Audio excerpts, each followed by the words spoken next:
민규는 요즘 작은엄마가 계신 서울에 자주 올라온다. 젊고 예쁜 작은엄마를 외면할 수 없기 때문이다. 민규는 전라남도 해남에서 태어났다. 민규는 위로 누나, 아래로 여동생이 있었다. 민규는 얼굴이 하얗고 무척 잘생긴 데다가 머리까지 영특한 아이였다. 민규 엄마는 민규가 아기 때부터 하나를 가르치면 열을 깨닫는 영특한 아이라고 기뻐했다. 민규의 부모님은 부모님께 물려받은 땅이 좀 있는데 벼농사와 하우스를 하면서 바쁘게 지냈다. 민규를 키우다 보니 너무 영리해서 대도시에서 교육시키고 싶은 욕심이 생겼다. 마침 민규 아버지의 남동생이 서울에서 살고 있어서 동생과 상의 끝에 10살이 된 민규를 서울 작은아버지 집으로 유학 보내기로 했다. 민규 작은 아빠는 형처럼 농사에 취미가 없다. 아버지가 주신 땅을 팔아 서울에 단독주택을 한 채 샀고 집 한 칸에 작은 구멍가게를 운영하셨다. 작은아빠의 가게는 잘 되는 편이 아니지만 국내 초입에 위치하다 보니 수입은 꾸준한 편이었다. 민규 부모님은 농사실이 바빠 어린 민규를 작은 집에 맡겨놓고 자주 찾아와 보지도 못해 항상 미안해했다. 그래서 작은 집에 민규 4달 생활비를 보내주었고 민규에게 필요한 옷이나 책값 등은 따로 붙여주었다. 작은 집에는 민규보다 어린 아들, 딸이 있었다. 민규는 성격이 매우 온순한 편이었고 서울에 전학 와서도 적응을 잘했다. 민규는 누가 가르쳐 주지 않았지만 작은 집에서 살면서 작은엄마, 작은아빠에게 폐를 끼치면 안 된다는 것을 잘 알고 있었다. 민규의 사촌 동생들 역시 착해서 민규가 자기들과 같은 집에서 살게 된 것을 좋아했다. 민규는 공부하다가 모르는 것이 있으면 학습지, 조사를 하는 작은엄마에게 물어보곤 했다. 그 당시 4년제 대학을 나온 작은엄마는 오후가 되면 방문 수업을 했고 교육 정보가 많은 편이었다. 민규는 작은엄마의 도움을 받아 공부를 했고 이름만 대면 다 아는 대학에 입학하게 되었다. 민규는 서울에 와서 공부하지 않았다면 이렇게 좋은 대학에 갈 수 없었을 것이라며 작은아빠, 작은엄마께 키워주신 은혜에 감사드린다며 사촌동생들의 과외 선생이 되기로 했다. 사촌동생들이 잘 되기를 바라는 마음에 성심성의껏 공부를 주었다. 그런데 안타깝게도 작은아버지는 집안 대대로 내려오는 유전병에 걸려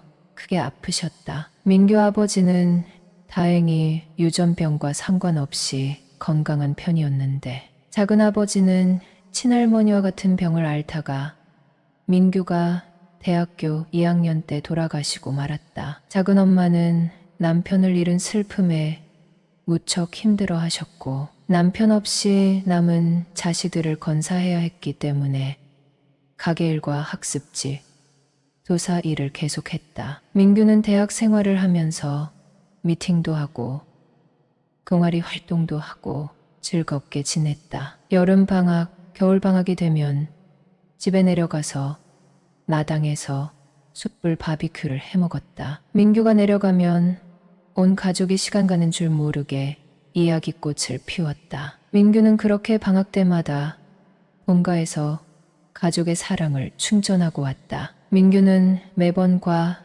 수석을 놓치지 않았다. 공대 공부가 만만치 않아 아르바이트를 할 시간도 없었다. 민규는 대학 졸업 후 대학원에 진학하여 교수님의 프로젝트를 진행하며 적은 보수를 받고 생활했다. 민규는 작은엄마와 함께 살면서 한 번도 자기를 소외시키거나 눈치를 준다는 느낌을 받은 적이 없었다. 작은엄마는 외모도 예쁜 데다가 마음이 참 비단결 같은 분이었다. 아픈 남편을 건사하면서 일까지 하며 조카가 공부하다가 모르면 질문을 하는 것에 대해 한 번도 귀찮은 내색하지 않았던 천사 같은 분이었다. 10살에 자기 집으로 들어온 어린 조카를 케어해야 한다는 스트레스가 컸지만 큰형님이 붙여주는 생활비가 큰 위로 삼았는가 보다. 그리고 늘 골골했지만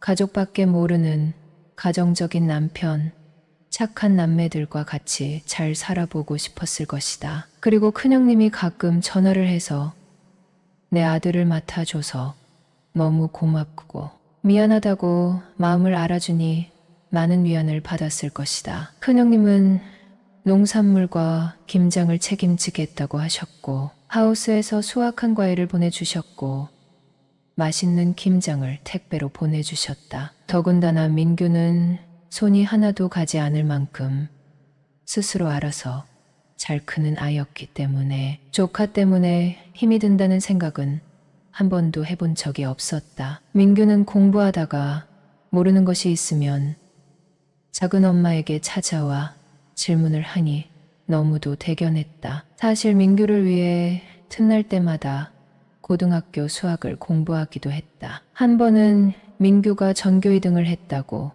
성적표를 받아왔는데 그런 민규가 너무 기특해서 안아주며 수고했다고 어깨를 두드려 주었다. 작은 엄마는 민규를 큰아들이라고 생각하며 키웠다. 작은 엄마는 남편이 세상을 떠나자 현실이 참 버거웠다. 착한 민규는 눈치까지 빨라 남편이 할 역할을 대신해주고 있었다. 손재주가 좋은 민규는 집에 고칠 것이 있으면 척척 고쳤고 그런 민규를 조금씩 의지하기 시작했다. 민규는 사촌 동생들에게 공부를 가르쳐준 덕분에 동생들도 성적이 점점 오르기 시작하여 아들은 민규만큼 좋은 대학에 입학할 수 있었고 여동생은 고등학교에서 상위권 성적을 유지하고 있다. 이게 다 민규 덕분이라고 생각한다. 민규는 대학원을 마치고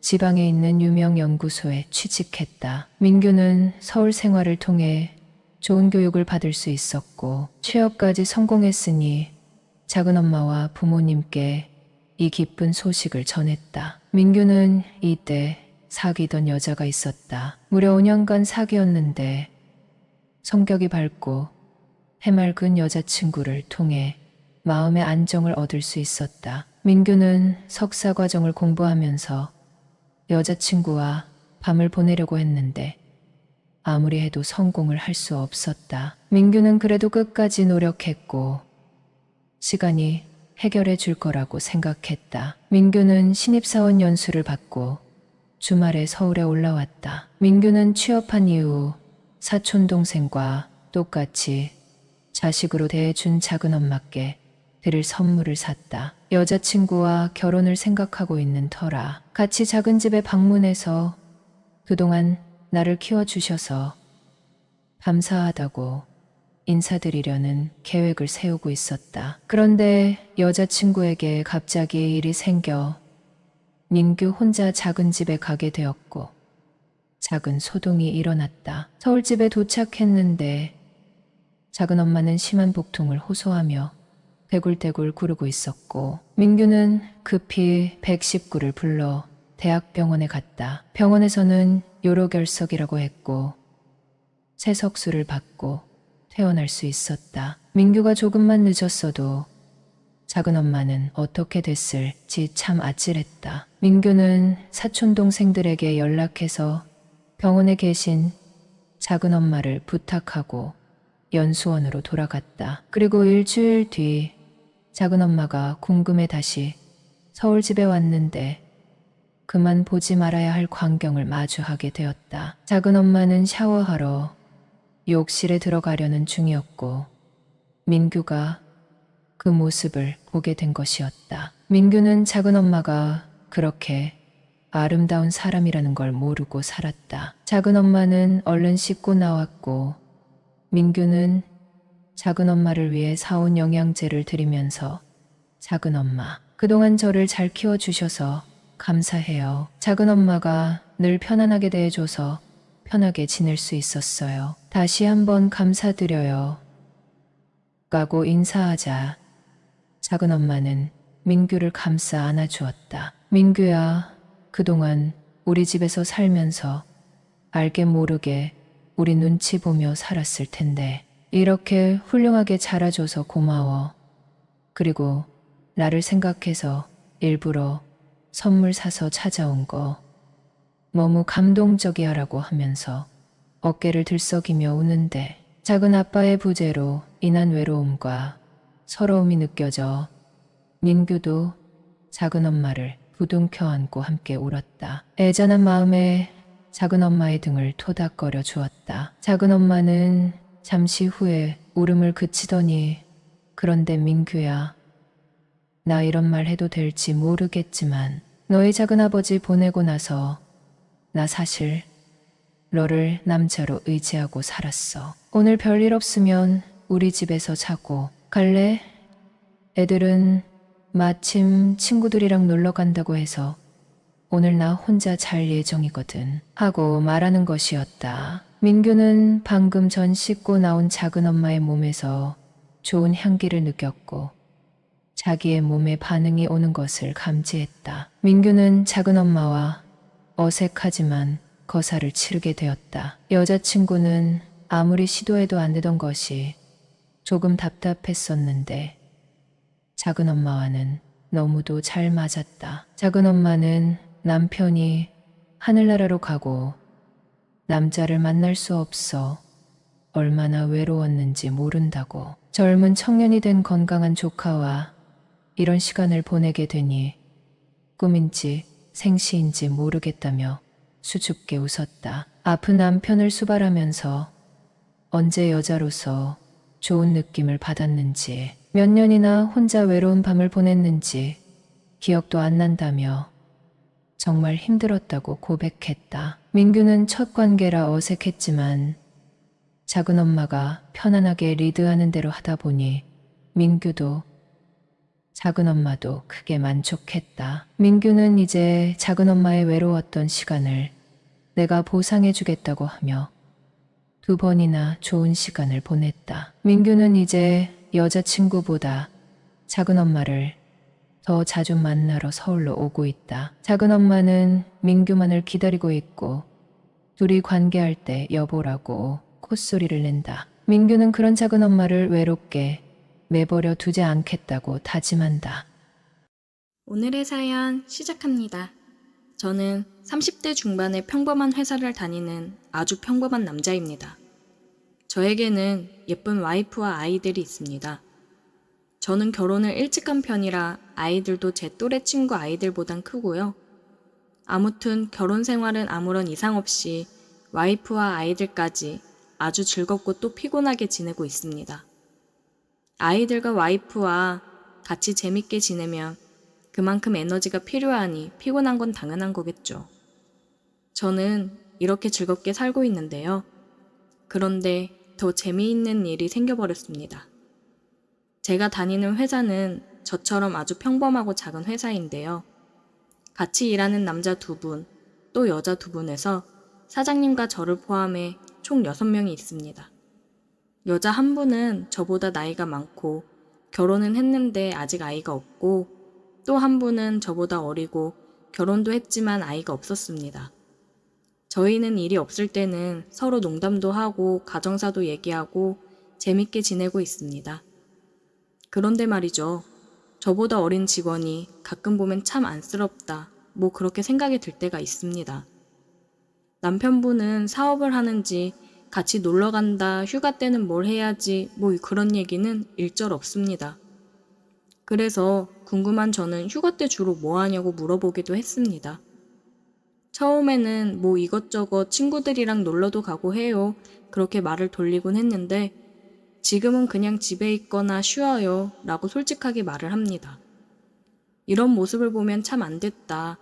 남편분이 사업을 하니 뭐 어쩔 수 없지 뭐 그런 생각도 듭니다. 나이가 저보다 많은 여직원분은 남편분이 저희와 같이 평범한 회사를 다녀서 시간도 맞고 휴가도 맞춰서 놀러가고 해서 그런지 이분은 뭐 불평도 없고 불만도 없고 그냥 저냥 사는 것 같았습니다. 남직원들은 그냥 사는 것 같습니다.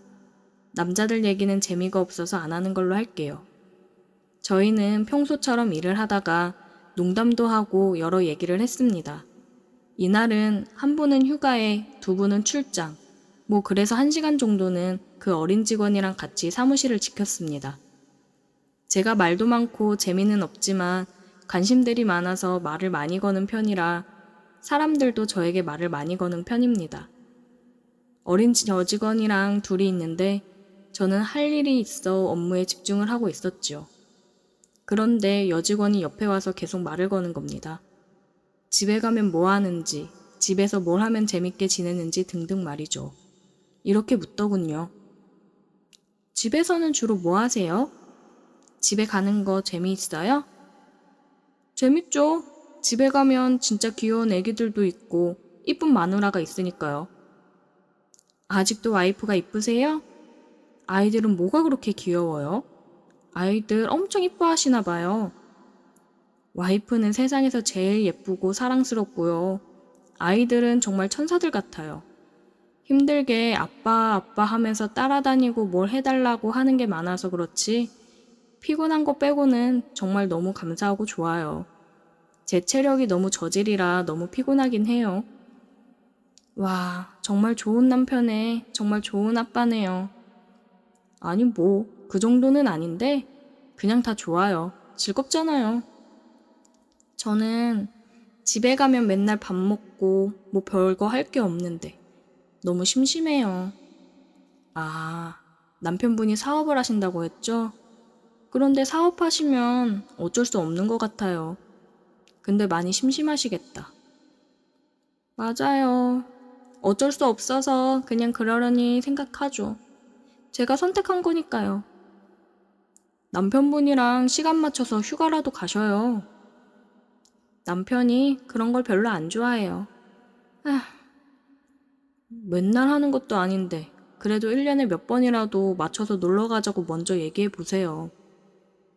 맨날 얘기하는데 이제는 지겨운가 봐요. 다 하기 싫다, 귀찮다. 사업하니까 힘들어서 그래. 그냥 쉬고 싶다. 그런 얘기만 해요. 좀 힘드시겠다. 어휴, 커피 한잔 하실래요? 고마워요. 이거 드시고 릴렉스 하세요. 알겠어요. 잘 마실게요. 저희는 이렇게 이런저런 얘기들을 자주 했고 얘기를 들을 때마다 동정심과 마음이 가기 시작했습니다. 뭐랄까, 그냥 오빠로서 지켜주고 싶다, 그런 느낌? 얘기할 때마다 그녀는 한숨이 가득했고 그런 얘기를 할 때마다 저는 화제를 돌려서 분위기를 전환을 시도했죠. 일부러 농담도 많이 했는데 그녀는 참 잘 웃어줬습니다. 술 좋아하시죠? 언제 술이라도 한잔 하실래요? 맨날 재밌는 얘기도 해주시고 기분도 풀어주시고 너무 고마워요. 제가 언제 술이라도 한잔 사드리고 싶어요. 아, 고맙긴 한데 둘이 술 먹는 건 좀 그렇지 않을까요? 아, 제가 생각을 못했네요. 불편하시면 안 그러셔도 되고요. 와이프한테 허락받고 당당하게 마시죠. 아, 허락을 할까요? 제가 봐도 좀 이상하게 생각할 수도 있을 것 같네요. 제가 당당하니까 먹어도 되겠죠? 저희가 이상한 사이도 아니고요. 그렇죠? 직장 동료랑 간단하게 술 한잔 하는 건 이해하시겠죠? 제가 물어보고 말씀해 드릴게요. 그런데 언제 마실 생각이세요? 오늘이라도 좋죠 뭐. 아, 일단 물어보고 말씀해 드릴게요. 근데 제가 술을 잘 못해서. 제가 잘하니까 괜찮아요. 저는 직장 동료가 얘기한 거라 거절을 못하고 와이프에게 사실대로 고하고 허락을 받아냈습니다. 그런데 이것이 비극의 시작이었습니다. 아까 와이프한테 물어봤는데 허락해 줬습니다. 끝나고 바로 드실 건가요? 식사하면서 같이 반주하시죠? 그러면 장소 잡고 얘기해 주세요. 저희는 일이 끝나고 근처 밥집이 아닌 그냥 술집으로 갔습니다. 오랜만에 맘 맞고 직장 동료랑 술 먹는 게 너무 좋네요. 예, 저도 좋네요. 처음은 시원하게 소맥으로 말아서 한잔 할까요? 맨날 집에서 혼술하는데 너무 지겨웠어요. 오늘은 술이 잘 들어갈 것 같아요. 아, 혼술도 하세요? 일단 소맥 한 잔 하시죠. 이야, 술 못한다고 한 거 거짓말 아니죠? 원샷을 하시네. 아, 갈증이 나서 시원하네요. 소주 좋아하세요? 아니면 맥주 좋아하세요? 편한 걸로 드세요. 강요 안 하니까. 아, 저 술은 잘 못하는데 그래도 술은 소주죠. 그쵸? 술은 소주죠. 오늘 제가 먹자고 했으니까 제가 쏠게요. 맘 놓고 드세요. 아, 아니에요. 제가 살게요. 그러면 오늘은 제가 사고 다음번에 사주세요. 그럼 또 둘이 술 먹을 수 있잖아요. 네? 또 둘이서요? 저는 편하게 좋은데 제가 불편하세요? 아니요, 그럴 리가요. 저도 편한데 와이프가 오해할까 봐서요. 오늘도 겨우 스낵 받아서요. 안 되면 어쩔 수 없죠, 뭐. 그건 그렇고 와이프분은 언제 만나셨어요? 어디가 그렇게 좋았어요? 결혼한 지는 얼마나 되신 거예요? 천천히 물어보세요. 아직 시간 많아요. 네, 제가 그동안 사람을 많이 못 만나서 흥분돼서 그랬나 봐요. 첫째가 5살이니까 7년 전에 만났어요. 2년 만나고 3년 될 때 결혼한 것 같아요. 와, 빨리 결혼하셨다. 지금도 결혼 생활 재미있어요? 재밌죠. 와이프랑 마음도 잘 맞고 아이들도 너무 예쁘고요. 커가는 재미가 아주 쏠쏠해요. 저는 맨날 아주 지겨운데 부럽다. 나도 그냥 평범한 남자 만나서 결혼할 걸 그랬어요. 맨날 남편 하는 일 이해해주고 기다리기도 너무 지쳤어요. 결혼하기 전에는 그래도 가고 싶은데 가고 데이트도 즐기고 다 했는데 지금은 저보고 다 이해하라는 시기예요. 집에만 있으니 이제 적응되기 하기도 했는데 이게 진짜 결혼한 건지 뭔지 도대체 모르겠어요. 다 사는 게 틀리니 이해할 부분은 하고 살아야죠. 별 수 없잖아요. 저는 다시 태어나면 결혼 안 할 거예요. 그냥 혼자 연애하면서 살 거예요. 그것도 나쁘지 않죠. 그것도 재밌을 것 같아요. 지금이라도 그만하고 헤어지고 제 삶을 살까요?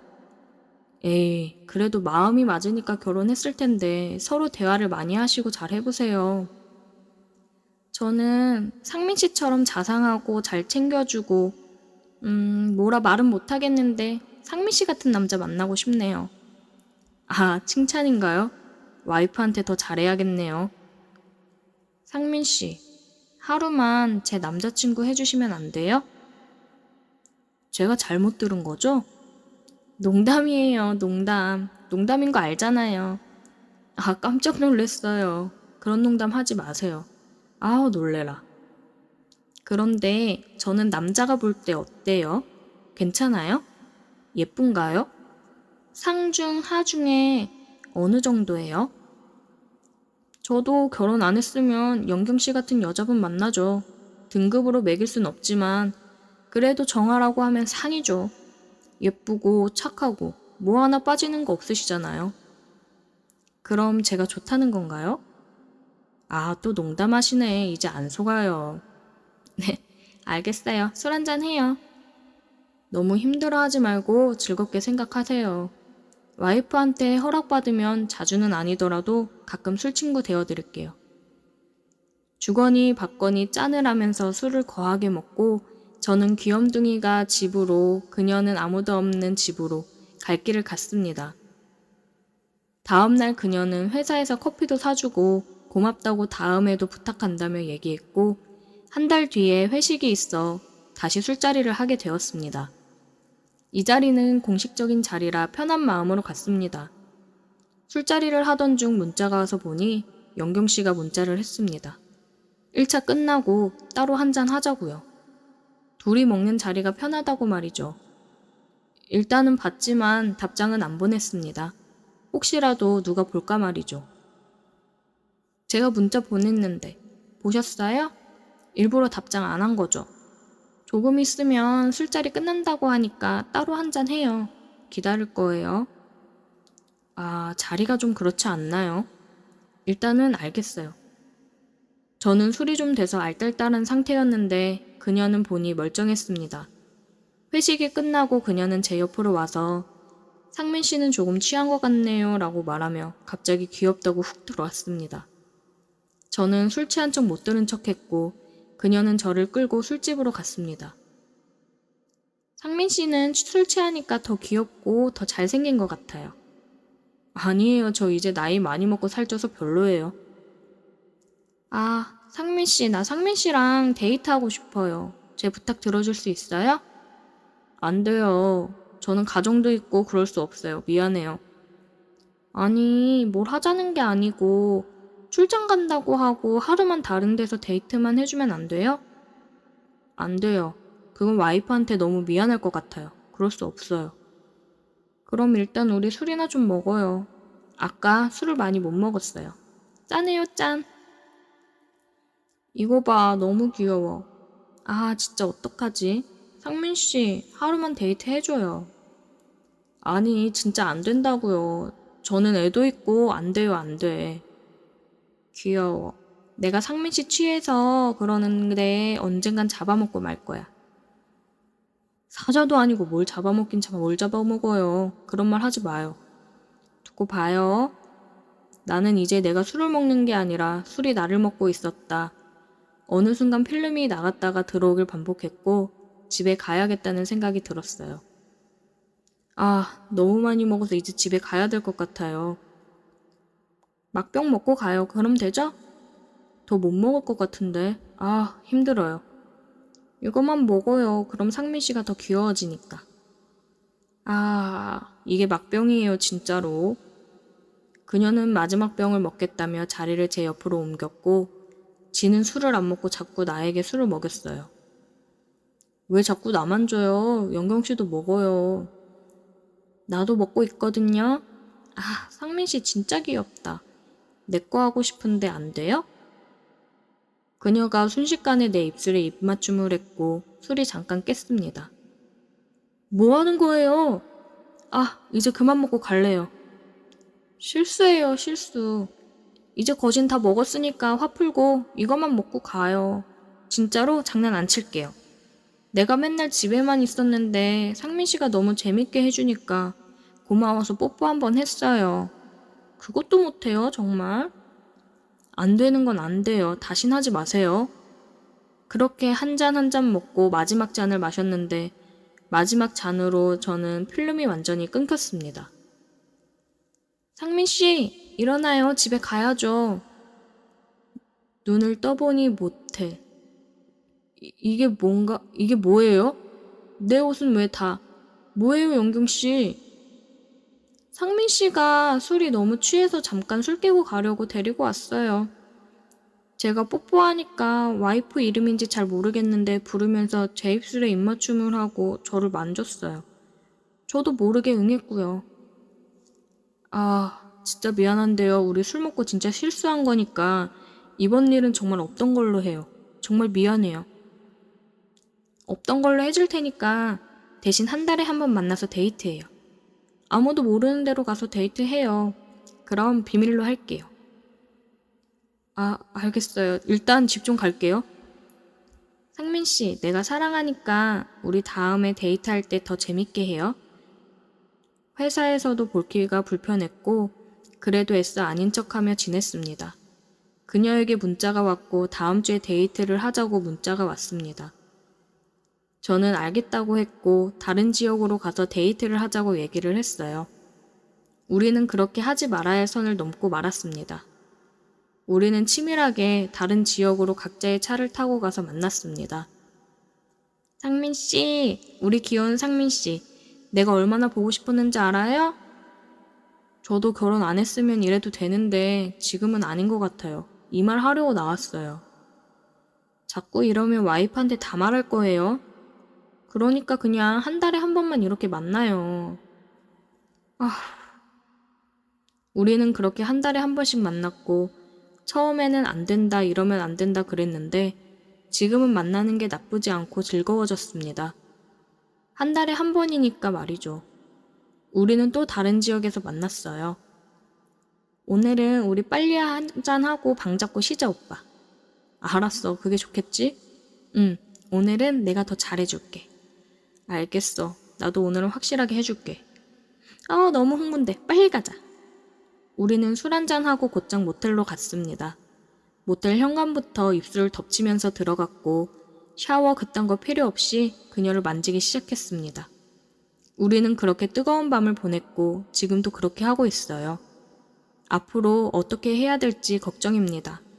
아직까지는 와이프에게 걸리지 않았는데 영원한 비밀이 있을까 생각이 듭니다. 그리고 연애한 지 3년 만에 시어머니께 인사를 드렸고 결혼만 안 했지 며느리로서의 도리를 다하려 노력했습니다. 저는 결혼 전부터 옷가게를 운영했습니다. 그리고 어머님도 가끔 제 가게에 들렀다가 가시곤 했고요. 저는 항상 어머님을 빈손으로 보내드리지 않고 용돈이라도 쓰시라고 단돈 5만 원이라도 챙겨드렸습니다. 어서 오세요. 아, 어머니 오셨어요. 다음 주에 여고 동창 모임 있는데 안 가려고. 왜요, 어머니? 다녀오세요. 제가 용돈 좀 드릴게요. 에휴, 죄다 빼입고 올 텐데. 옷장에는 죄다 소세미 같은 옷밖에 없고 속만 뒤틀리지 뭐. 여기 5천주인데요 뭐. 하나 골라드려요? 됐다 얘. 누가 봐도 싸구려인데 이런 거 입고 어디를 가란 거니? 저는 어머니께 돈 봉투를 하나 드렸습니다. 이걸로 백화점 가서 한벌 해보세요. 글쎄다. 겨우 바지 쪼가리 하나 사려나? 어머니는 결혼 전부터 저한테 경제적으로 도움 받는 걸 아주 당연하게 여기셨습니다. 하지만 시어머니는 그런 저를 며느리로서는 인정해주지는 않고 아들이 잘 안 풀려가는 상황을 속상해만 하셨습니다. 학벌 좋지, 인물 좋지. 근데 때를 잘못 만나서 저 꼴을 하고 있으니 아휴. 어머니, 다 잘 될 거예요. 경수 씨가 얼마나 열심인지는 어머니도 잘 아시잖아요. 그리고 제가 더 잘할게요. 경수 씨, 예비 남편은 2년 동안 취준생이었고 창업 기획안도 여러 군데 냈습니다. 그러나 도통 풀리지가 않는 듯 했고 저는 예비 시댁을 매주 드나들면서 두 모자의 생계를 거의 책임져가는 상황이 되어갔습니다. 그리고 경수 씨는 드디어 벤처기업을 창업했습니다. 2년 동안 준비한 기획안으로 투자를 받게 된 것입니다. 경수 씨가 창업을 하고 사흘쯤 뒤 시어머니가 저를 찾아왔습니다. 어머니, 연락도 없이 웬일이세요? 이제 너한테 걸맞는 짝 찾아. 네? 그게 무슨 말씀이세요? 고등학교나 겨우 졸업하고 이런 험한 장사나 하던 애가 우리 경수 짝으로 가당키나 하니? 그만 헤어져. 어머니, 어떻게 저한테 이런 실수가 있으세요? 긴 말 하지 말자. 어머니. 몇 년간 뒷바라지를 했는데 어머니는 저를 내치겠다는 것이었습니다. 저는 경수 씨를 만나서 경수 씨에게 따졌습니다. 자기, 어머니가 나보고 그만 헤어지라는데 이게 말이나 돼? 나는 모르는 일이야. 하루 이틀 만난 것도 아니고 내가 이렇게 자리 잡기까지 자기 없었으면 가당키나 해? 그래, 그럼 우리 혼인신고해. 우린 부부나 마찬가지 아니었어? 그래 뭐 하자. 그것도 혼인신고. 그리고 저는 경수 씨네 집으로 경수 씨와 함께 혼인신고서를 들고 들어갔습니다. 어머니, 저희 왔어요. 아니, 이거 웬일이냐? 어머니, 저 오늘부터 이 집 식구예요. 구청에 혼인신고하고 오는 길이에요. 어머니는 다짜고짜 제 뺨을 때리셨습니다. 몰락 터지네 휘둘러서 기어코 도둑 결혼까지 해? 제가 잘할게요, 어머니. 넌 자존심도 없니? 난 너 이래서 싫어. 질기고 독한 년. 엄마, 이왕 이렇게 된 거 그냥 우리 인정해줘요. 잘한다잖아. 시끄러워. 당장 나가지 못해? 그리고 시어머니는 단식까지 하시면서 제 마음을 불편하게 하셨지만 결국 저를 며느리로 받아주셨습니다. 하지만 어머님은 저를 많이 힘들게 하셨습니다. 시집살이가 만만치 않았으니까요. 너 이거 사람 먹으라고 끓인 거니? 맛이 없으세요? 다시 끓일까요? 그런데 시어머니는 싱크대에 음식을 그대로 버리시면서 잔치국수나 만들어봐. 애호박 달달 볶아 올리고. 네, 어머니. 그리고 시어머니는 살림에서 손을 완전 떼셨습니다. 집안 청소와 빨래는 물론이고 아침 그리고 저녁 식사 준비는 오로지 저의 몫이었습니다. 거기다가 시어머니의 젊은 애인까지 수시로 드나들었습니다. 저는 늘 저녁 시간대가 되면 저녁을 챙겨드리고 다시 매장에 나가봐야 했고요. 어머니 죄송해요. 제가 좀 늦었죠? 시임이 굶든 말든 내 볼일만 보고 다니니? 밥 차려드리고 다시 가게 나가봐야 돼요. 그런데 그날도 시어머니의 애인이 물건을 들고서 와 있었습니다.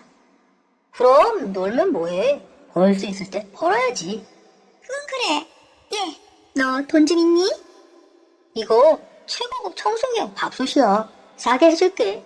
이거 다 해서 현찰가 70만 원. 지난번에 산 안마기도 쌓아놓고 있는데. 예, 너 나 좀 보자. 우리 기철씨 앞에서 그렇게 망신을 줘야겠니? 좀 받아주는 것 같으니까 내가 그렇게 우스워? 그게 아니라요, 어머니. 살 거야, 안 살 거야? 살게요, 어머니. 매번 이런 식의 떠맡기기식의 물건 매번 수도 없었습니다. 아이, 그럼 얼른 밥 차리고 욕실 소독 좀 해라. 네, 어머니. 그리고 남편이 벤처에서 창업하고 1년이 지났음에도 남편의 생활비를 한 번도 주질 않았습니다. 경수씨, 이번 달에도 생활비 안 들어왔더라? 생활비를 왜 나한테 달라 그래? 네가 번 돈은 다 어디다 쓰고? 그걸 말이라고 해 지금? 시끄럽고 여자가 꼴이 이게 뭐냐? 이거 무슨 냄새야? 땀 냄새 아니야? 얼른 나가서 씻어. 얼른. 남편은 핀잔만 주고 제 말을 피했습니다. 기막힌 수입살이는 그뿐만이 아니었습니다. 거의 매일 와있던 시어머니의 애인은 유부남이었던 겁니다. 일을 끝내고 왔는데도 시어머니와 젊은 애인이 집에 아직 있었고 가야 한다는 시어머니의 애인을 시어머니가 지하철역까지 바래다 주자면서 들어오는 길이 무서우시다며 저와 동행을 요구하셔서 함께 걷고 있었습니다. 근데 갑자기 여자들이 저희에게 다가와서 소리쳤습니다. 둘 중에 어떤 년이야? 너야? 아니에요. 얘 뭐해? 얼른 빌어. 시어머니가 저를 쳐다보며 제게 빌라는 겁니다. 어디 젊은 게 할 짓이 없어가지고. 저는 그날 머리카락이며 옷이며 난리가 아니었습니다. 거기다가 시어머니를 대신해서 거액의 위자료까지 물어줘야 했습니다. 그리고는 시어머니는 제게 너무 미안하다시면서 웬일로 친정어머니 모시고 해외여행을 다녀오라고 하시는 겁니다. 저는 그동안 너무 시어머니에게 시달리고 있었고 저에게도 휴식이 필요하다고 절실히 느끼던 차였기에 이럴 때 아니면 기회가 없겠다 싶어서 모르는 척, 못 이기는 척하고 친정엄마 여행을 떠났다가 일주일 만에 집에 돌아왔는데 청천벽력 같은 일이 벌어져 있었습니다. 제가 집에 도착을 하니 그 애가 죽었다는 거예요. 이미 유골함에 담긴 남편을 안고서 시어머니가 통곡을 멈추지 않고 있었습니다. 어떻게 된 거예요? 이게 다 뭐예요, 어머니? 죽었어, 경수가. 지방에 출장 갔다가 트럭에 부딪혀서. 경수야. 말도 안 돼. 아니죠, 어머니? 그게 왜요? 일주일 전만 해도 멀쩡했었는데. 저는 믿을 수가 없었습니다. 그리고는 어머니는 밤새 우시는 듯 하더니 다음날 다짜고짜 저한테 나가라고 하셨습니다. 스키야, 너 나가. 내 집에서 당장 나가. 네가 내 아들 잡아먹은 거야. 알아? 저는 더 이상 그 집에 있을 수가 없었습니다. 그리고 친정으로 와서도 매일 울며 또 지쳐서 잠만 자며 한 달 정도를 모든 걸 내려놓은 채 생활을 하다가 정신이 들었습니다. 먹고 살아야 했으니까요. 그리고 엄마 아빠가 너무 슬퍼하셨기에 이제 그만 털고 일어나야겠다고 일을 악물었습니다. 저는 밤낮 없이 일을 했습니다. 그러다 어느 날 백화점 패션을 탐방하러 백화점을 들렀고 에스컬레이터 반대편에서 우연히 경수씨, 저희 남편과 너무 많이 닮은 한 남자를 보고서는 깜짝 놀랐습니다. 그 남자 옆에는 우아함으로 빛이 나는 한 여자가 다정하게 웃음을 나누고 있었습니다. 그리고 저는 얼른 그 남자를 찾아 나섰지만 이미 어디론가 가버린 것 같았습니다. 저는 도저히 믿어지지가 않았습니다. 착각일까? 착각일 거야 하고서 기억을 지우려 애썼지만 지워지지가 않았습니다. 오히려 점점 더 확인하고 싶었습니다. 그래서 설마 하는 마음으로 확인을 해본 결과 나와 혼인증명서를 작성했던 내 남편 정수씨는 살아있었고 글쎄 다른 여자와 결혼까지 했습니다. 그리고 저는 제 자신도 모르게 이혼녀가 되어 있었습니다. 그 배신감과 분노는 이루 말할 수가 없었습니다. 이 모든 것은 믿을 수도 믿지 않을 수도 없는 상황이었습니다. 저는 사실을 직접 확인해보기로 했습니다. 서류에 적힌 경수씨의 주소지를 찾아갔습니다. 그런데 상상도 못했던 일이 벌어졌습니다. 제 눈앞에 경수 씨가 나타난 겁니다. 분명 경수 씨였습니다. 기적이 집 앞에 주차를 하고 있는 그 남자는 믿기 힘든 얼굴이었고 마중을 나온 시엄마가 반갑게 남편을 맞는 거였습니다. 진짜 설마 했는데 경수 씨, 제 남편은 정말 살아있었습니다. 거짓말인 줄 모르고 슬퍼했던 그의 죽음. 그런 끔찍한 방식으로 저는 버림을 받았던 겁니다. 그 둘 앞에 제가 떡하니 걸어가니 깜짝 놀라더군요. 시엄마와 남편은 저를 잡아 끌다시피 하면서 근처 카페로 데리고 갔습니다. 네가 여길 어떻게 알고 왔어? 죽을 죄를 지었다. 내가 그러라고 했어. 나랑 살면서 바람났던 거야? 내가 다른 여자 생겼으니 이혼해달라고 하면 네가 더 큰 상처 받을 거 아니야? 안 그래? 저는 따기를 한껏 갈겼습니다. 안녕하세요. 네가 사람이야? 나한테 어떻게 이럴 수가 있어? 얘 말로 해라 말로. 내가 다 갚아주마. 너희도 어떻게 갚아줄 건데요? 나 두 사람 절대 용서 못해요. 왜? 내가 자기 성공에 더 이상은 도움이 안 되니까? 그래서 날 버린 거야? 집분이 준 재벌급이네. 욕심나면 하겠더라. 그렇다고 아들이 죽었던 거짓말로 며느리를 몰아내고 저 친정엄마하고 해외여행 보내놓고서 그 사이에 이를 꾸민 거예요? 저 내보낸 후에 몰래 이혼 신고를 한 거고요? 사실 집에 들어가고 싶지 않았어. 당신 어머니 비 하나 못 맞춰서 집안이 늘 조용할 날이 없었잖아. 그게 나 때문이야? 당신 엄마 그리고 날 어머니 앞에서 무시하고 이용만 하려 했던 당신의 무가심 탓이지. 그리고 도대체 어머니, 저는 분명 이혼 도장 찍은 적 없는데 어떻게 경수 씨하고 제가 이혼이 되어 있는 거죠? 이거 문서위조 사기죄예요. 그게 우선 너 내보내고 가정법원에서 온 서류는 다 우리 집으로 오게 해놨거든. 돈 주고 너 대신 해줄 알바 썼다. 수키야, 미안하다. 내가 다 잘못했다. 그래요. 아까 말씀하신 것처럼 다 갚으세요. 그리고 전화번호를 전달했습니다. 다음날 바로 연락이 오더군요. 그래서 망설이지 않고 만났습니다. 시어머니 혼자 나오셔서는 제게 봉투를 하나 내미셨습니다. 1억이다. 이거 받고 우리 정리하자. 아, 제가 수년간 경수씨 뒷바라지하고 결혼해서도 제 돈 쓰고 살았던 거 아시죠? 내가 이것밖에 없어. 빚 좋은 개살구다. 감사하고요. 그럼 내일 뵐게요. 하고는 뒤도 안 돌아보고 그 돈을 들고 나가버렸습니다. 뒤에서 뭐라 부르는 것 같긴 했는데 안 들어도 될 것 같았습니다. 그리고 저는 다음날 경수씨 집으로 짐을 싸서 들어갔습니다. 시어머니는 놀라 하셨지만 저를 막지는 못하셨을 겁니다. 미쳤어. 여기가 어디라고? 남는 방 있죠? 얘가? 남는 방이 어디 있어? 미쳤어. 어머니, 누구세요? 언니 딸이야, 조카. 안녕하세요. 근데 결혼식 때 못 뵌 것 같은데요? 미국에서 아주 오래 살아서. 네, 일단 들어오세요. 그렇게 저의 반격이 시작됐습니다. 제게 약점을 단단히 잡힌 시어머니는 제게 있어서는 약자일 수밖에 없었을 겁니다. 너 키놓고 여기서 지내겠다는 게냐? 잘 생각해보세요. 저 곱게는 안 나가요. 내 방 청소랑 내 빨래는 어머니가 직접 해요. 뭐? 왜요? 싫어요? 그럼 언니한테 시킬까요? 아니야, 내가 할게. 먼지나게 청소기 치우고 걸레 갖고 와서 빡빡 좀 닦아요.